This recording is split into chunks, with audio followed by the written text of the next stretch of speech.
Hello friends, સ્વાગત છે તમારું મારા કિચનમાં.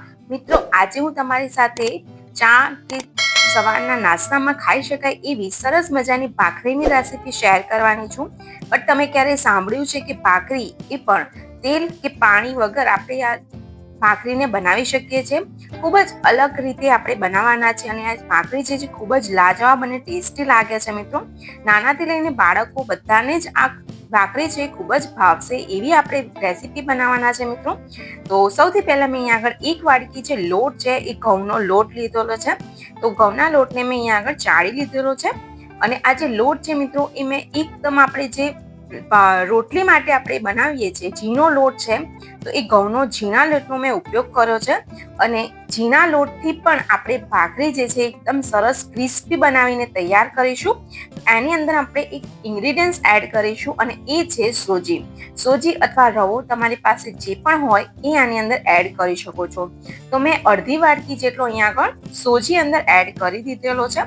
આનાથી જે ભાખરી છે આપણી સુપર ટેસ્ટી બનીને તૈયાર થશે. મિત્રો, તો હવે તમે વિચારતા હશે કે તેલનો ઉપયોગ તો આપણે કરવાનો નથી. તો મિત્રો, હા, તેલનો ઉપયોગ આપણે આ ભાખરીમાં મોવણ માટે બિલકુલ નહીં કરીએ. તો આપણે આની અંદર ઘી એડ કરીશું. તો મેં અહીંયા આગળ 2 થી 3 મોટી ચમચી અહીંયા આગળ ઘી એડ કરી લીધું છે. તો ઘીની જગ્યાએ તમે મિત્રો, હું તમને બીજો એક ઓપ્શન આપું તો દૂધની મલાઈ આવે છે એ પણ તમે આની અંદર એડ કરી શકો છો. જો તમારે ઘીનો ઉપયોગ ના કરવો હોય તો દૂધની મલાઈ છે એ તમે એક અડધી વાટકી જેટલી મલાઈ એડ કરશો તો પણ આપણી ભાખરી છે એકદમ સુપર ટેસ્ટી, એટલે નરમ અને ઉપરથી ક્રિસ્પી એવી બનીને તૈયાર થશે. તો મિત્રો, હવે આપણે આની અંદર અજમો અને જીરું એડ કરવાનું છે. બિલકુલ ઓપ્શનલ છે. મેં આ રીતે હાથથી ક્રશ કરીને એની અંદર નાખી દીધું છે. હવે મિત્રો, તમે વિચારતા હશો કે પાણીનો ઉપયોગ નથી કરવાનો, તો અહીંયા આગળ આપણે દૂધથી આપણે લોટ બાંધવાનો છે. મિત્રો, જી હા મિત્રો, કે આપણે પાણીનો બિલકુલ પણ ઉપયોગ કર્યા વગર દૂધથી આ લોટનો બાંધવાનો છે. અને આ ભાખરીનો ટેસ્ટ મિત્રો એટલો સરસ આવે છે કે તમે બિસ્કિટને પણ ભૂલી જશો. એટલું સરસ. અને સવારના નાસ્તામાં રોજ તમારી ઘરમાં જે હશે બાળકો, તો એને આ જ માગશે. તો તમે એકવાર આ ભાખરી બનાવીને ટ્રાય જરૂરથી કરજો. અને મિત્રો, હા, એક રેસીપી, એક તમને ટીપ હું બીજી પણ આપું છું કે આની અંદર તમે ખાંડ નાખશો તો પણ બાળકો માટે બનાવતા હોય તો તમે ગળ્યું હશે તો બાળકો એકદમ સરસ ખાઈ રહેશે. તો આની અંદર તમને જો ગમે તો તમે ખાંડ પણ એડ કરી શકો છો કે ગળી ભાખરી પણ બનાવી શકાય છે. પણ હું અહીંયા આગળ ગળી નથી બનાવી રહી, અહીંયા નોર્મલ ભાખરી બનાવું છું. તો મેં બિલકુલ પણ ખાંડનો ઉપયોગ નથી કર્યો અને દૂધની મદદથી મેં તમે જોઈ શકો છો કે આ રીતે લોટ બાંધીને તૈયાર કરી લીધો છે.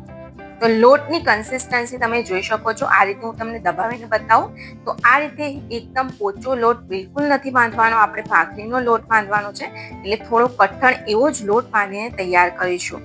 હવે આ લોટમાંથી આપણે ભાખરી બનાવવાની છે અને થોડી જાડી એવી બનાવવાની છે. એટલા માટે હું ગુલ્લા છે એ થોડા મોટા બનાવી રહી છું. મિત્રો, તો તમને જો એકદમ પાતળી ભાવતી હોય તો તમે ગુલ્લા છે તમારી સાઈઝ પ્રમાણે નાના મોટા કરી શકો છો. તો આ રીતે જે ગુલ્લા છે એ મેં બનાવીને લુવા છે તૈયાર કરી લીધા છે અને 6 લુવા આમાંથી તૈયાર થયેલા છે. તો હવે આ ભાખરી જે મિત્રો છે એ કડક ભાખરી બનાવવાના છે અને એકદમ ક્રિસ્પી બનશે. તમે લોટ પણ જોઈ શકો છો કે એકદમ કઠણ છે, તો તિરાડ જે છે આજુબાજુથી પડવાની જ છે. પણ આ રીતે જો હું તમને બતાવું, વચ્ચે દબાવતા જશો અને ગુલ્લું બનાવશો તો તમારી જે ભાખરી છે એ થોડી ઓછી ક્રેક થશે. જો આ કર્યા વગર પણ તમે એમનેમ બનાવશો તો ક્રેક તો પડવાની જ છે. આજુબાજુથી તિરાડો જે છે મિત્રો, કારણ કે આપણો જે લોટ છે કઠણ લોટ છે એટલે તિરાડો તો પડશે જ. તો એનો એક ઓપ્શન જે છે હું તમને આગળ બતાવું છું. તો આ રીતે જે ભાખરી છે એને આપણે વણી લેવાની છે. તો તમે પાતળી જાડી તમને જે પણ અનુકૂળ હોય એ રીતે બનાવી શકો છો.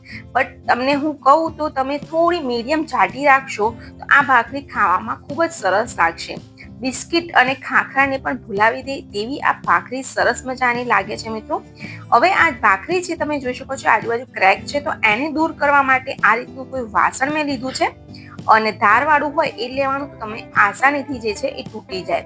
તો જુઓ, આ રીતે આજુબાજુનો ભાગ છે એને આપણે અલગ કરી દઈએ અને આ સરસ મજાની જે ભાખરી છે એ બધી બાજુથી ગોળ છે, તમે જોઈ શકો છો બિલકુલ પણ ક્રેક નથી રહ્યા અને બિલકુલ બજારમાં મળે તેવી ભાખરી બનીને તૈયાર થવાની છે મિત્રો.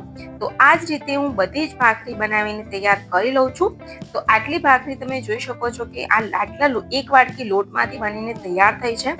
અને તમે જો જાડાઈ તમે જોઈ શકો છો કે મેં કેટલી થિકનેસ એની રાખી છે. તો તમે આનાથી પાતળી રાખવી હોય તો પણ તમે રાખી શકો છો અને આનાથી જાડી રાખવી હોય તો પણ તમે રાખી શકો છો. હવે મિત્રો ગેસ તરફ જઈએ તો ગેસની જે છે એ ફ્લેમ તમારે કેટલી રાખવાની. તો ગેસની ફ્લેમ છે એ તમારે બને ત્યાં સુધી ધીમી જ રાખવાની છે અને ધીમા ગેસે જ આ ભાખરીને શેકવાની છે. જો તમે મીડિયમ કે હાઈ ફ્લેમ પર તમે જો શેકવાનું ચાલુ કરી દેશો તો જે ભાખરી છે મિત્રો એ અંદરથી ચવ્વડ થઈ જશે. તો આ વાતનું ખાસ ધ્યાન રાખવાનું છે. ધીમા ગેસે આપણે ક્રિસ્પી અને એકદમ આ રીતે ટુકડો લેવાનો છે કોઈ બી, અથવા તો તમારે ભાખરી શેકવા માટેનું હોય તો એન મશીનનો પણ ઉપયોગ કરીને તમે શેકી શકો છો.